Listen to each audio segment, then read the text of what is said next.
రైతన్న భరోసా వస్తుందా, మీ ఆరోగ్య పరిస్థితి అని చెప్పేసి అడిగే పరిస్థితి గతంలో ఉండేది కాదు.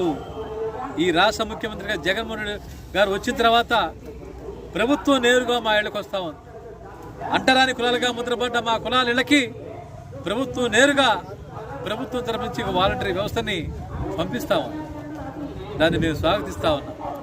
ఈ స్వాగతించే క్రమంలో చంద్రబాబు నాయుడు ప్రభుత్వాన్ని కోసమే రాష్ట్ర వ్యాప్తంగా మేలు చేసిన మా ప్రభుత్వానికి జగన్మోహన్ రెడ్డి